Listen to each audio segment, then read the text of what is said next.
Saudara-saudari yang terkasih, hari ini kita membahas tema tentang kasihilah musuh.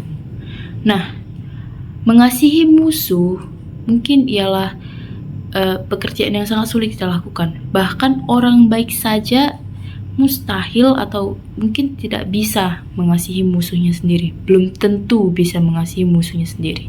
Nah, namun prinsip kekristenan itu sangat berbeda dengan prinsip duniawi. Mungkin kita akan mengatakan bahwa saya itu manusia biasa, pasti mustahil lah, atau pasti tidak mungkin lah saya bisa begitu saja memaafkan musuh saya atau mengasihi musuh saya gitu. Namun dikatakan bahwa barang siapa yang tidak mengasihi maka ia tidak akan mengenal Allah, karena Allah sendiri ialah kasih itu. Nah,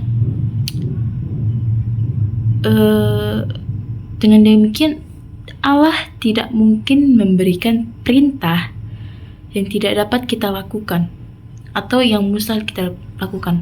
Semua perintah yang Allah lakukan itu sebenarnya bisa kita lakukan. Pertanyaannya sekarang, mengapa kita harus mengasihi? Alasan pertama, karena Yesus yang pertama mengasihi kita.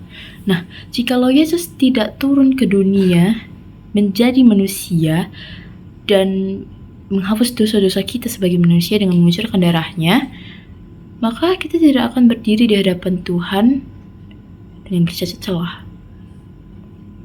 Nah, alasan kedua, jika kita memaafkan kesalahan orang lain yang sudah dilakukan ke kita,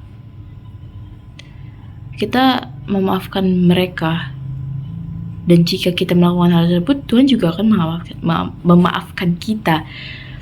Nah, itu seperti siklus, yang dimana siklus ini, jika orang mempunyai kesalahan pada kita, kemudian kita maafkan kesalahan dia. Dan jika kita mempunyai kesalahan kepada orang tersebut, dan mereka mungkin juga akan sekali-sekali memaafkan kesalahan kita.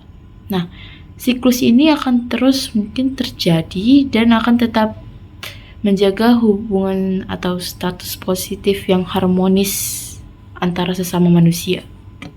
Nah, sekarang kita tahu kan kenapa kita harus mengasihi. Namun, gimana caranya? Pertama, kita harus mengasihi orang lain, tapi dengan benar-benar tulus. Nah, Yesus menekankan kepada kita itu harus mengasihi orang dengan sangat-sangat tulus. Seperti jika ada orang yang ingin melukai kita, memukul kita, bahkan mungkin ingin membunuh kita, kita harus tetap mengasihani mereka. Karena dengan kasih seperti itulah kita bisa menjadi orang yang sama-sama memikul salib bersama dengan Yesus. Yang kedua, kita juga harus mendoakan mereka. Ya, mungkin mengasihi mereka, memaafkan mereka, atau memberkati mereka, mungkin itu menurut kita udah lebih dari cukup, ya kan?